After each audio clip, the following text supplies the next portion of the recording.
அவருடைய இடங்கள் மட்டும் இல்லாம அவருடைய மகள் சார்ந்த இடங்கள்லயும் இந்த இடி ரைடு அப்படிங்கிற ஒரு விஷயம் நடந்துட்டு இருக்கு. ஐ பெரியசாமி கைது செய்யப்படுவாரா, இல்ல தமிழகத்தினுடைய முன்னாள் பாஜக தலைவராக இருந்த அண்ணாமலை அவர்கள் அதை எக்ஸ்போஸ் பண்ணிட்டாரு.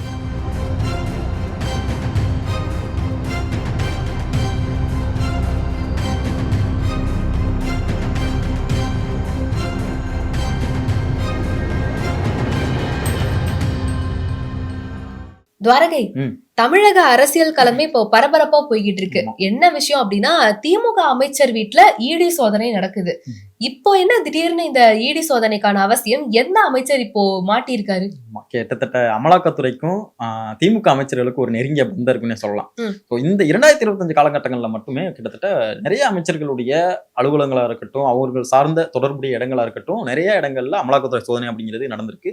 கிட்டத்தட்ட KN நேருல தொடங்கி செந்தில் பாலாஜி, இப்போ ஐ பெரியசாமி அவர்கள் வீட்டுல, இப்படி தொடர்ந்து அவர்கள் சார்ந்த இடங்களும் அவர்கள் தொடர்புடைய இடங்கள்ல அமலாக்கத்துறை சோதனை அப்படிங்கிறது நடந்திருக்கு. இன்னைக்கு தென்மண்டலத்தினுடைய பொறுப்பாளர், கிட்டத்தட்ட தமிழக அரசியல்ல மிக மூத்த அரசியல்வாதி ஐ பெரியசாமி, திமுகவுடைய துணை பொதுச் செயலாளராக இருக்கக்கூடிய ஒரு நபர். கருணாநிதி காலத்து கிட்டத்தட்ட அவர் கருணாநிதி காலத்திலிருந்து எம்எல்ஏவா இருக்கிறவர், அமைச்சரா இருந்தவர் கருணாநிதி அவர்கள் காலத்துல இருந்து. ஸோ அவருடைய வீட்டில தான் இன்னைக்கு இடி ரெய்டு நடந்திருக்கு. இதை தாண்டி இன்னொரு விஷயம் குறிப்பா என்ன பார்க்கணும் அப்படின்னா, அவருடைய இடங்கள் மட்டும் இல்லாம அவருடைய மகள் சார்ந்த இடங்கள்லையும் இந்த இடி ரெய்டு அப்படிங்கிற ஒரு விஷயம் நடந்துட்டு இருக்கு. ஸோ இதை ரொம்ப உன்னிப்பா கவனிக்கப்பட வேண்டிய விஷயமா தான் பார்க்க வேண்டியதா இருக்கு. ஏன்னா 2026 சட்டமன்ற தேர்தலுக்கு இன்னும் ஒரு 8-9 மாதம் காலம் தான் இருக்கு. தேர்தலை குறித்து தான் இந்த இடி ரெய்டே நடக்குது அப்படிங்கிற ஒரு விஷயத்தையும் பரவ விடுவாங்க திமுக சார்ந்த நபர்கள். ஆனா காரணம் அது கிடையாது அப்படிங்கிறதான் எல்லாருடைய கருத்தாவும் இருக்கு. ஏன்னா ஐ பெரியசாமி அவர்கள் 2006 காலகட்டங்கள்ல இருந்து 2011 காலகட்டங்கள் வரைக்கும் வருவாய்த்துறை மற்றும் வீட்டு வசதித்துறை அமைச்சரா இருந்தார். ஸோ கருணாநிதி அவர்கள் முதலமைச்சராக இருந்த காலகட்டங்கள். ஸோ அப்போவே இந்த வீட்டு வசதித்துறை வாரியத்துல ஒரு முறைகேடு நடந்திருக்கு அப்படின்னு இவர் மேல ஒரு பெரிய குற்றச்சாட்டு இருக்கு. குற்றச்சாட்டை தாண்டி வழக்கும் நீதிமன்றத்துல நிலுவையில இருக்கு. ஸோ அது சார்ந்த இடி அமலாக்கத்துறை சோதனையா, இல்ல இந்த காலகட்டங்கள்ல ஸ்டார்டிங்ல 2021 காலகட்டங்களை பார்த்தோம் அப்படின்னா கூட்டுறவுத்துறை அமைச்சராக இருந்தார் ஃபர்ஸ்ட். ஸோ நிறைய மனக்கசப்புகள் இருந்துச்சு, கட்சிக்குள்ளேயே நிறைய முரண்பாடுகள் இருந்துச்சு. ஸோ ஒரு அதிருப்தியில தான் இருந்தாரு. அதுக்கப்புறம் இப்ப உள்ளாட்சித்துறை அமைச்சரா அவருக்கு ஒரு இலாக்கா மாற்றப்பட்டிருந்துச்சு. உள்ளாட்சித்துறை அமைச்சரா இடமாற்றதுக்கு அப்புறம் அவர் கொஞ்சம் ஓரளவுக்கான மன திருப்தியில இருந்தாரு அப்படின்லாம் சொல்லப்பட்டுச்சு. ஸோ இப்ப பதவி வைக்கிற துறையில எதுவும் ஊழல் நடந்திருக்கா, இல்லை அது சார்ந்த வழக்கா என்ன அப்படிங்கிறது இனிமேல் தான் வெளிப்படும். ஏன்னா இன்னைக்கு காலையில இருந்து தான் இந்த அமலாக்கத்துறை சோதனை அப்படிங்கிறது நடந்துகிட்டு இருக்கு. ஸோ இதுல 2 விஷயங்கள் குறிப்பா பார்க்கணும். ஒண்ணு, அவர் மகள் வீட்டுல அவர் மகள் சார்ந்த தொடர்புடைய இடங்கள்லையும் இடி ரெய்டு நடந்துட்டு இருக்கு. இன்னொன்னு, பழனி சட்டமன்ற தொகுதியினுடைய உறுப்பினர்கள் இருக்கக்கூடிய IP செந்தில்குமார் அவருடைய வீட்லயும் அமலாக்கத்துறை சோதனை நடந்துகிட்டு இருக்கு. இன்னொரு விஷயம் என்னன்னா, செந்தில் பாலாஜி அவருடைய வழக்கை இப்ப ரீசெண்டா ஆகஸ்ட் 11ஆம் தேதி ஒரு ஹியரிங் வந்துச்சு. அதுல உச்சநீதிமன்றம் என்ன குறிப்பிட்டு சொல்லியிருந்தாங்க அப்படின்னா, இந்த வழக்கை தமிழக அரசு எவ்வளவு தாமதப்படுத்த முடியுமோ அவ்வளவு தாமதப்படுத்துறாங்க அப்படின்னு. ஸோ என்னன்னா, 2000 பேர்களை கிட்டத்தட்ட அந்த வழக்குல குற்றஞ்சாட்டப்பட்டவர்களா தமிழக அரசு பதிஞ்சிருக்காங்க. ஸோ இந்த 2000 பேரையும் சந்திச்சு அவங்க கிட்ட நம்ம இந்த வழக்கை பற்றி விசாரிச்சு முடிகிறதுக்குள்ள இந்த வழக்கினுடைய காலம் ரொம்ப டியூரேஷன் இழுத்துட்டு போயிடும். ஸோ இந்த வழக்கை எவ்வளவுக்கு எவ்வளவு தாமதப்படுத்த முடியுமோ அவ்வளோக்கு எவ்வளவு தாமதப்படுத்த பாக்குறாங்க அப்படிங்கிற ஒரு விஷயத்தையும் உச்சநீதிமன்றம் குறிப்பிட்டு சொல்லியிருந்தாங்க. ஸோ இந்த மாதிரி இந்த வழக்குல இந்த மாதிரி புனையப்படுறது இதெல்லாம் நிறைய இந்த டாக்டிஸ்லாம் DMK பண்ணுவாங்க. ஸோ இப்பவும் அதே மாதிரி தான் நடக்கும் அப்படிங்கிறதான் பார்வையா இருக்கு. இன்னொன்னு, NR இளங்கோ என்ன சொல்லியிருந்தாரு அப்படின்னா, இந்த இடி பியூரோக்ரஸியை வச்சு என்ன பண்றாங்க அப்படின்னா, திமுகவுடைய அமைச்சர்கள் சார்ந்த இடங்கள்ல மட்டுமே இடி ரெய்டு நடக்குது, அச்சுறுத்த பாக்குறாங்க 2026 தேர்தல் வர்றதுனால அப்படின்ற ஒரு விஷயத்தை குறிப்பிட்டிருந்தாரு. இப்போ நீங்க சொல்ற மாதிரி அமலாக்கத்துறை DMKவை மட்டும்தான் ஃபோக்கஸ் பண்றாங்களா அப்படின்னு கேட்டா கிடையாது. இந்தியா முழுக்க இடி இருக்கதான் செய்யுது. ஆளுங்கட்சியில இருக்க நிறைய பேருக்கு கூடயும் தான் இந்த இடி சோதனை அப்படிங்கிறது நடந்துகிட்டு இருக்கு. ஆனா இவங்க எப்படி ஒரு பின்பத்தை கிரியேட் பண்றாங்கன்னா, திமுக காரவங்க எல்லாம் ரொம்ப நல்லவங்க, வேணும்னே இந்த இடி எங்களை ஃபோக்கஸ் பண்றாங்க அப்படிங்கிற மாதிரி இருக்கு. இப்போ அது மட்டும் இல்லாம ஐ பெரியசாமி அவர்கள் ஒரு மூத்த அமைச்சர் அப்படிங்கறத நீங்க சொல்லிட்டீங்க. இந்த இடி ரைடு அப்படிங்கறத எடுத்துக்கிட்டோம்னா, அவங்க சும்மாலாம் ஒண்ணும் வந்துட மாட்டாங்க இல்லையா? மணி லாண்டரிங் அந்த மாதிரி ஒரு சம்பவம் நடந்திருக்கு அப்படிங்கிற ஒரு முகாந்திரம் இருக்கிறதுனாலதான் அவங்க உள்ளேயே வராங்க. ஆனா இவங்க கொடுக்குற பில்டப் எல்லாம் எப்படி இருக்கு அப்படின்னா, எதுவுமே இல்ல, எல்லாமே சரியாதான் இருக்கு, எங்க பேரை கொச்சப்படுத்துறதுக்காக மட்டும்தான் இவங்க உள்ள வராங்க அப்படின்றது இருக்கு இல்லையா? சோ உண்மையாலுமே ஆக்சுவலா என்ன நடந்திருக்கு? ஒருவேளை இவர் மேல அந்த இடி ரைடு நடக்குது அப்படின்றதுனால இந்த 2026 எலெக்ஷன்ல திமுகவுக்கு ஒரு பின்னடைவு வரும் அப்படிங்கறத இவங்க வெளியே காட்ட நினைக்கிறாங்களா? அதாவது இதே மாதிரியான ஒரு பில்டப்லாம் எப்போ கொடுத்தாங்கன்னு பார்த்தோம்னா, செந்தில் பாலாஜி அவர்களுடைய கைதுக்கு முன்னாடி நிறைய பில்டப் கொடுத்தாங்க. ஏன்னா அவங்களுக்கு தெரியும் இந்த வழக்குல செந்தில் பாலாஜி கட்டாயம் கைது செய்யப்படுவார் அப்படிங்கிற ஒரு விஷயத்த நல்லாவே தெரியும் அவங்களுக்கு. ஸோ தெரிஞ்சே நிறைய பில்டப்ல கொடுத்தாங்க. ஸோ இடி வந்து வரம்பு மீறுது, அத்துமீறாங்க அப்படின்னு சொல்லிட்டு அடுத்தடுத்த ஒரு பெட்டிஷன் போட்டுக்கிட்டே இருந்தாங்க. ஹைகோர்ட்டா இருக்கட்டும், செஷன் எல்லா கோர்ட்லையும் அடுத்தடுத்து போட்டுட்டே இருக்காங்க. ஸோ இவர் மேல வந்து தப்பா இடி வந்து நடவடிக்கை எடுத்திருக்காங்க, அத்துமீறி இருக்காங்க, இந்த மாதிரியான விஷயங்கள்லாம் வந்து அப்பவும் சொல்லப்பட்டுச்சு. ஸோ ஐ பெரியசாமி அவர்களுடைய வீட்டில் இப்போ அமலாக்கத்துறை சோதனை நடக்கும் பொழுதும் சம்திங் நிறைய விஷயங்கள் வந்து திமுக வட்டாரங்கள்ல பேசப்படுது. ஸோ ஐ பெரியசாமி கைது செய்யப்படுவாரா, இல்லை அவர் மேல உள்ள வழக்குகள் வந்து துரிதப்படுத்தப்படுமா அப்படின்லாம் நம்ம இதெல்லாம் வந்து பொறுத்திருந்து தான் பார்க்கணும். இதுல இன்னொரு குறிப்பா ஒரு விஷயம் என்னன்னா, என்ன சொல்லப்படுது அப்படின்னா, ஐ பெரியசாமி அவர்களை தாண்டி இன்னொரு விஷயம் தமிழக வட்டாரத்துல ரொம்பவே பேசப்படாத ஒரு விஷயம் என்ன அப்படின்னு பார்த்தோம்னா, சேலத்தினுடைய எம்பியா இருக்கக்கூடிய செல்வ கணபதி அவர்கள், அவரா இருக்கட்டும், எஸ்ஆர் சிவலிங்கமா இருக்கட்டும், பனமரத்துப்பட்டி ராஜேந்திரனா இருக்கட்டும், ஸோ இவங்க 3 பேருடைய தொகுதியும் பார்த்தோம் அப்படின்னா சேலம் மாவட்டத்தினுடைய அங்க இருக்கக்கூடிய தொகுதி தான். சேலத்தினுடைய எம்பி செல்வ கணபதி, பனமரத்துப்பட்டி ராஜேந்திரன் வந்து சேலம் மாவட்டத்தில் இருக்கக்கூடிய ஒரு தொகுதியினுடைய சட்டமன்ற உறுப்பினர், இன்னொரு எஸ்ஆர் சிவலிங்கம் அவர்கள் வந்து ராஜ்யசபா எம்பியா இருக்காரு. ஸோ இந்த 3 பேர் மேலேயுமே மிகப்பெரிய ஒரு குற்றச்சாட்டு வந்து இப்ப சமீப காலமா போயிட்டு இருக்கு. அது எந்தவித ஊடகங்கள், எந்த மெயின்ஸ்ட்ரீம் மீடியா எதுவுமே கவர் பண்ணாம அதை அப்படியே கடந்து போயிருக்காங்க. என்ன பார்த்தோம் அப்படின்னா, செல்வ கணபதி மேலையும் பனமரத்துப்பட்டி ராஜேந்திர மேலையும் அவர்களையும் என்ன குற்றச்சாட்டுனா, இப்ப சமீபத்துல கூட்டுறவுத்துறையில, அதாவது ரேஷன் கடைன்னு சொல்லுவாங்கல்ல, ஸோ இந்த நியாய விலை கடையில வந்து நிறைய உறுப்பினர், அதாவது நிறைய ஆட்கள் வந்து சேர்ப்பு நடந்திருக்கு. ஸோ இந்த ஆட்கள் சேர்ப்பு அப்படிங்கிறது எப்படி நடந்திருக்கு அப்படின்னா, செந்தில் பாலாஜி வழக்கும் இந்த வழக்கையும் நம்ம ஒப்பிட்டே பார்க்கலாம். அதாவது இந்த ஆட்சேர்ப்பு, அதாவது கேஷ் ஃபார் ஜாப்னு சொல்லுவாங்க. ஸோ இந்த இடத்துலதான் செந்தில் பாலாஜி அவர்கள் வந்து சிக்கினாரு. இதே வழக்கு, அதே மாதிரியான ஒரு முகாந்திரம் உள்ள வழக்கு தான் இந்த செல்வ கணபதி, பனமரத்துப்பட்டி ராஜேந்திரன், எஸ்ஆர் சிவலிங்கம் இவங்களுடைய வழக்கம். அதாவது கேஷ் ஃபார் ஜாப், காசு வாங்கிட்டு அவங்களுக்கு வேலை கொடுக்கறது. ஸோ இந்த வழக்கு வந்து ரொம்ப சேலம் மாவட்டம் முழுக்க ரொம்ப அதிகமா பேசப்பட்டிருக்கு. சேலம் மாவட்டத்தில் இருக்கக்கூடிய நிறைய மக்கள் வந்து அவங்க மேல குற்றச்சாட்டாக வச்சிருக்காங்க. காசை வாங்கிட்டு எங்களுக்கு இன்னும் வேலை தராம இருக்காங்க, ஸோ காசு வாங்கிட்டு தான் வேலையும் நிறைய இடத்துல போட்டிருக்காங்க அப்படிங்கிற ஒரு குற்றச்சாட்டா வச்சிருக்காங்க. ஸோ இதே மாதிரியான வழக்கு செந்தில் பாலாஜி இதுலயும் நடந்துச்சு. செந்தில் பாலாஜி அவர்களுக்கு என்ன நடந்துச்சு அப்படிங்கிறத நம்ம பார்த்தோம்.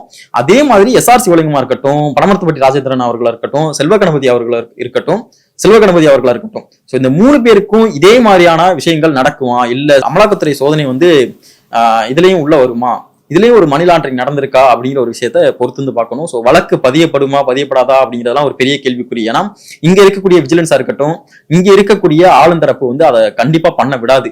ஏன்னா ஆளுங்கட்சியில இருக்கக்கூடிய ஒரு நபர் மேலேயே விஜிலன்ஸ் வந்து வழக்கு போட்டுச்சு அப்படின்னா அது எவ்வளவு பெரிய ஆட்சிக்கு அவப்பேரை ஏற்படுத்தும் அப்படிங்கிறது நல்லாவே ஆளுத்தரப்புக்கு தெரியும். ஏன்னா விஜிலன்ஸ் வழக்கு பதிஞ்சு அந்த பிரைம் ஆபீஸை காட்டினா மட்டும்தான் அமலாக்கத்துறை வந்து உள்ளே வரும். ஸோ அதனால விஜிலன்ஸ் வழக்கு பதியுமா அப்படிங்கிறதே ஒரு பெரிய கொஸ்டின் மார்க். ஸோ இதுல பனமரத்துப்பட்டி ராஜேந்திரனா இருக்கட்டும், அமைச்சர் பனமரத்துப்பட்டி ராஜேந்திரனா இருக்கட்டும், எஸ்ஆர் சிவலிங்கமா இருக்கட்டும், செல்வ கணபதி அவர்களா இருக்கட்டும், இதுல எந்த அளவுக்கு சிக்குவாங்க அப்படிங்கிறத நம்ம பொறுத்து தான் பார்க்கணும். ஆனா இந்த வழக்கு அப்படிங்கிறது கண்டிப்பா பெரிய அளவுல பேசப்படும். ஒருவேளை 2026 அதிமுக ஆட்சியை பிடிக்குது அப்படின்னா எஸ்ஆர் சிவலிங்கத்துக்கும், பனமரத்துப்பட்டி ராஜேந்திரனுக்கும், செல்வ கணபதி அவர்களுக்கும் 3 பேருக்கும் பெரிய சிக்கல் காத்து கொண்டிருக்கு அப்படிங்கிறதா நம்மளுடைய கருத்தா இருக்கு. ஓகே, இந்த பெரிய சிக்கல் காத்துட்டு இருக்குன்னு சொல்லிட்டீங்க. இப்ப பெரியசாமி அவர்களுமே மூத்த அமைச்சர்னு சொல்லிட்டீங்க. இதுக்கு முன்னாடி இந்த டாஸ்மாக் முறைகேடு அப்படின்னு வந்தப்பவும் இடி உள்ள வந்தாங்க. ஒரு பெரிய சம்பவம் காத்துக்கிட்டு இருக்கு, எல்லாரும் சிக்க போறாங்க, நான் ஆவலா எதிர்பார்த்துக்கிட்டு இருந்தப்போ நீதிமன்றம் வரைக்கும் போய் இடைக்கால தடைன்னு ஆரம்பிச்சு மொத்தமா தடை வாங்கி இப்ப வரைக்கும் அது நிலுவையிலேயே தான் இருக்குன்றப்போ, இதுக்கு மேல இவ்வளோ பெரிய மூத்த அமைச்சர் வந்து ஒருவேளை இதுக்கப்புறம் இடியில கைது செய்யப்படுறாரோ, இல்ல அவர் மேல ஒரு கேஸ் இருக்கு அப்படின்ற நிலைமை வருதுன்னா திரும்பவும் வந்து இந்த ஆளுங்கட்சி இடியை நிறுத்தி வைக்கிறதுக்கான வாய்ப்பு இருக்கா? அதாவது கைது அப்படிங்கிற ஒரு விஷயம் வந்து எப்ப போகும்னா, ரொம்ப எக்ஸ்ட்ரீமா போகும்போது தான் அந்த கைது அப்படிங்கிற ஒரு விஷயம் நடக்கும். இதற்கு முன்னாடி வந்து பொன்முடி அவர்கள் வழக்க நம்ம உதாரணமா எடுத்துக்கலாம். பொன்முடி அவர்கள் வழக்கு அமலாக்கத்துறை வந்து கிட்டத்தட்ட காலையில இருந்து இரவு வரைக்குமே அங்க பொன்முடி அவர்கள் வீட்டுல வந்து சோதனை நடத்தியிருந்தாங்க. சோ அப்பொழுது எல்லா ஊடகங்களுமே பெரிதா என்ன சொன்னாங்கன்னா, ஒருவேளை கைது செய்யப்படுறதுக்கான வாய்ப்புகள் இருக்கு அப்படிங்கிற ஒரு விஷயத்த பேசிட்டு இருந்தாங்க. ஆனா பொன்முடி அவர்கள் வந்து எல்லா விஷயத்துக்குமே ஒத்துழைப்பு கொடுத்தாரு. ஓகே, நான் ஒத்துழைப்பு தர்றேன் அப்படின்னு சொல்லிட்டு அமலாக்கத்துறை அலுவலகத்துக்கே நேர வந்து அங்கேயே அவருடைய வாக்குமூலம் எல்லாம் எல்லாமே பதியப்பட்டுச்சு. சோ அதனால பொன்முடி அவர்கள் வந்து அந்த காலகட்டங்கள்ல அப்பெல்லாம் கைது செய்யப்படல. சோ அமலாக்கத்துறையினால அப்பெல்லாம் வந்து வாக்குமூலத்தை மட்டும்தான் வாங்கிட்டு அவரை விடுவிச்சிருந்தாங்க.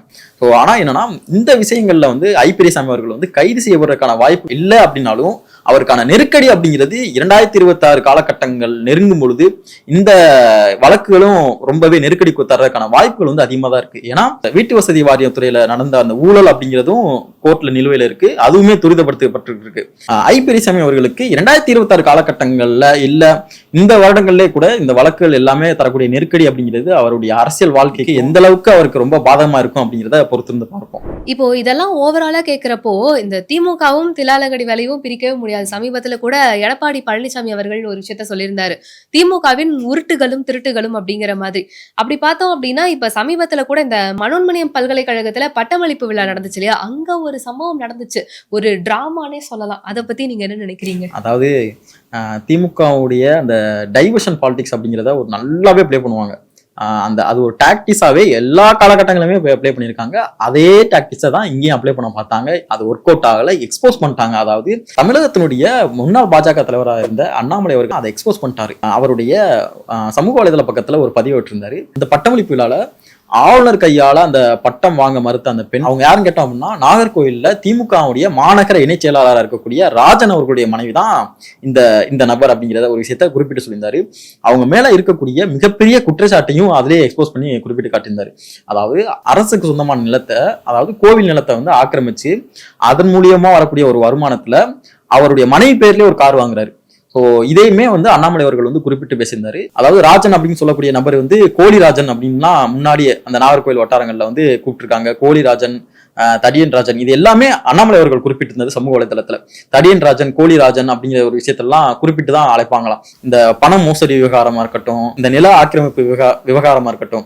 ஸோ இதெல்லாம் நிறைய குற்றச்சாட்டுகள் வந்து அவங்க மேல இருக்கு. ஸோ திமுக வந்து ஒரு டைவர்ஷன் பாலிடிக்ஸ். என்ன டைவர்ஷன் பாலிடிக்ஸ் அப்படின்னு கேட்டோம்னா, அதாவது இந்த சமீபத்துல நடந்த இந்த தூய்மை பணியாளர்கள் போராட்டத்தை திசை திருப்பணும், அவங்களுடைய அந்த கைது விவகாரத்தை திசை திருப்பணும் அப்படின்னா ஸோ ஏதாச்சும் ஒரு விஷயத்த கையில் எடுக்கணும். எப்பவுமே என்ன பண்ணுவாங்க அப்படின்னா, இந்த ஒரு காமெடி இருக்குல்ல, கண்ணாயிரம் எட்ரா அந்த வெப்பன்ஸ் அப்படிங்கிற மாதிரி, ஒண்ணு எங்களுக்கு இந்திய திணிக்கிறாங்க அப்படிம்பாங்க, இல்லையா நேரம் எங்க போவாங்கன்னா கவர்னர்கிட்ட போவாங்க. ஸோ நேர கவர்னர்கிட்ட தான் இந்த தடவை என்னன்னா, கவர்னரை வந்து பட்டமளிப்பு விழால இருந்து புறக்கணிச்சோம் அப்படின்னா சோ இதை வந்து டைவர்ட் பண்ணிடலாம் அப்படின்னு பார்த்தாங்க. ஆனா கம்ப்ளீட்டா அது எதுவுமே நடக்கல. அவங்க இது மூலியமா வந்து அசிங்கப்பட்டாங்கன்னு தான் சொல்லலாம் லிட்டரலா. ஏன்னா இங்க டைவர்ஷன் பண்ண போய் அவங்க என்னென்னலாம் வேலை பண்ணாங்க, என்னென்னலாம் தில்லாலங்கடி வேலை பண்ணாங்க அப்படிங்கறதெல்லாம் எக்ஸ்போஸ் பண்ணிட்டாரு அண்ணாமலை அவர்கள். ஆனா இவ்வளவு சம்பவம் நடந்திருக்கு அப்படிங்கிறப்ப அது கூட தெரியாம நம்மளுடைய உடன்பிறப்புகள் எல்லாருமே வந்து ஆளுநரையே புறக்கணிச்சுட்டாங்க, சிங்கப்பெண் அவங்களுக்கு தான் உண்மையெல்லாம் தெரியுது அப்படின்ற மாதிரி பயங்கரமா நிறைய விஷயம் எல்லாம் பேசியிருந்தாங்க. ஆமா, ஒரு பக்கம் பயங்கரமா ஃபயர் விட்டுக்கிட்டு இருந்தாங்க. இதுல எனக்கு என்ன வந்து ஒரு பெரிய கருத்து அப்படின்னா, நீங்க வந்து ஆளுநரை நிராகரிச்சுட்டு போய் ஒருத்தர்கிட்ட பட்டம் வாங்குறீங்க அப்படின்னா நீங்க வந்து கட்சியை சார்ந்தவங்களா இருங்க, இல்லாதவங்களா இருங்க, பேசிக்கா படிச்சவங்க பண்ணக்கூடிய வேலையாது. அவ்வளவு மாணவர்களுக்கு முன்னாடி அவ்வளவு தலைவர்கள் இருக்காங்க, அவ்வளவு படிச்சவங்க இருக்காங்க அப்படிங்கிறப்போ அவங்க முன்னாடி நீங்க இந்த மாதிரி ஒரு வேலையை பண்றீங்க, ஒருத்தவங்களை அவமதிக்கிறீங்கன்றது பெருமையான விஷயமே கிடையாது. இதனால யோசிச்சு பார்த்தோம்னா திமுக இருக்கவங்க அந்த மாதிரி தான் பண்ணுவாங்க. அப்படியே அவங்க சொல்றாங்க. இன்னொரு விஷயம் என்னன்னா, அந்த நபர் அந்த பட்டம் அளிப்பு விழால அந்த வாங்க மறுத்த நபர் இருக்காங்கல்ல, பட்டத்தை வாங்க மறுத்த நபர் இருக்காங்கல்ல, சோ அவங்க என்ன குறிப்பிட்டு சொல்லியிருந்தாங்கன்னா, எவ்வளவோ பேர் இருக்காங்க, படிச்ச எவ்வளவோ பேர் இருக்காங்க, நிறைய ஸ்காலர்ஸ் இருக்காங்க அப்படி இப்படிலாம் குறிப்பிட்டிருந்தாங்க. RN ரவி அவர்கள் யாருன்னு கேட்டோம்னா, அவர் ஒரு IAS அதிகாரி. ஸோ அவர் படிச்ச அதிகாரி இல்லையா? ஸோ நம்மளுடைய இந்த ஒட்டுமொத்த இந்தியாலேயே வந்து ஒரு பெரிய பதவி அப்படின்னு பார்த்தோம்னா IAS பதவி தான்.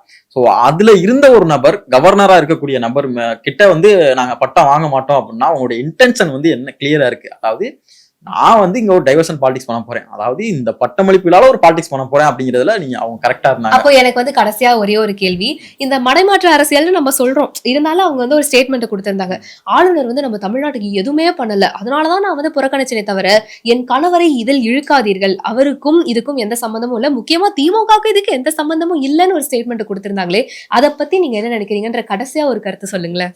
திமுக என்ன பண்ணாங்க அப்படிங்கிறதுதான் பெரிய கேள்வி. இதுல வந்து ஆளுநர் வந்து தமிழ்நாட்டுக்கு என்ன செஞ்சாரு செய்யல அப்படிங்கிற கேள்வியை தாண்டி திமுக இங்க தமிழ்நாட்டுக்கு என்ன செஞ்சிருக்கு அப்படிங்கிற கேள்விதான் பிரதான கேள்வி எழுந்திருக்கு.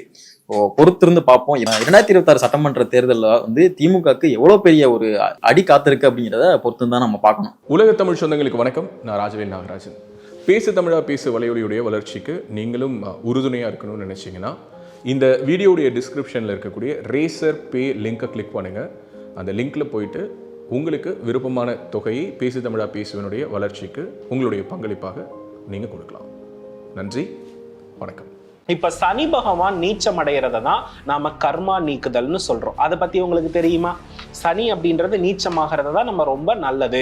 இப்ப இந்த ராகு திசை இவங்க ஜாதகத்தை பார்க்கும்போது ஒண்ணுமே தெரியாது, தட்டால் போட்டா என்னடா அது அப்படி இவங்க பொண்ணு பார்த்துக்கிட்டு இருப்பாங்க, கல்யாணமே நடக்காது, கிட்ட வரும், இந்த அவங்களுக்கு பிடிக்கும் இவங்களுக்கு பிடிக்காது, இவங்களுக்கு பிடிக்கும் அவங்களுக்கு பிடிக்காது, இப்படி போய்கிட்டு இருக்கும். அவங்க சொல்றாங்க இவங்க சொல்றாங்கன்னு கல்யாணம் பண்ணிடவே கூடாது, அவங்க சொல்றாங்க இவங்க சொல்றாங்கன்னு போய் லவ்ல போய் விழுந்துடவும் கூடாது.